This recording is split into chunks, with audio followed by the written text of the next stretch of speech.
sexual, horror o droga na hindi angkop sa mga bata. Hindi na nga masikmura nitong si Minchi ang patuloy na paninira nitong si Dara.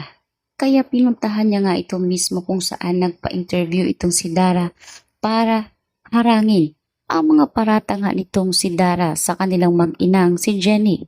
Dito ay sinabi nga nitong si Minchi na babalik at babalik umano kay Dara ang lahat ng kasinungalingan na mga pinagsasasabi niya sa lahat, lalong-lalo na ang paninira nito sa kanyang anak na si Jenny.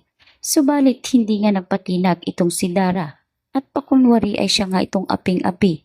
Kaya matapos ang interviewing ito ay umuwi nga siya sa kanila at nagdadadabog.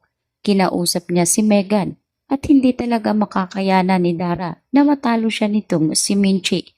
Gagawin at gagawin niya umano ang ginawa niya noon kay Minchi na hindi na makabangon dito kay Jenny.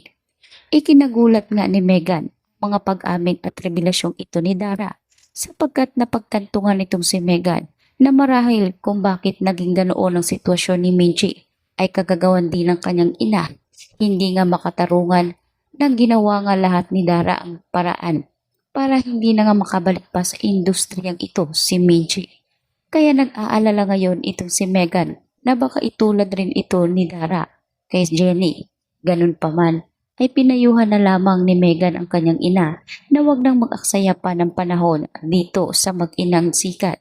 Sapagkat anuman ang gawin ng dalawang ito ay siguradong hindi na rin sila kakampihan pa ng mga fans. Lalo na si Jenny ngayon ay sirang-sira nga sa lahat ng mga nagkakagulong fans nga ng Yumi.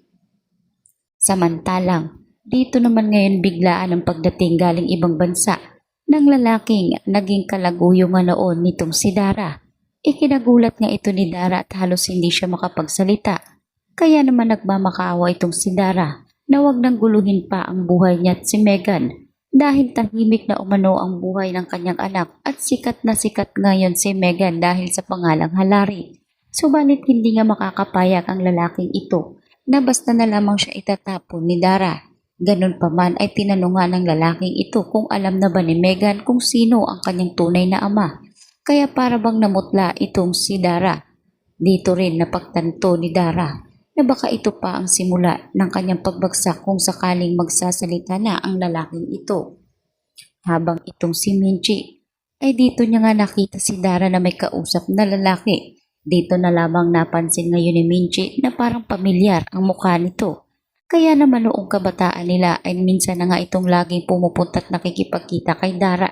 May chismis din noon na nagkaroon nga ng kalaguyo si Dara habang sila pa ni Dio.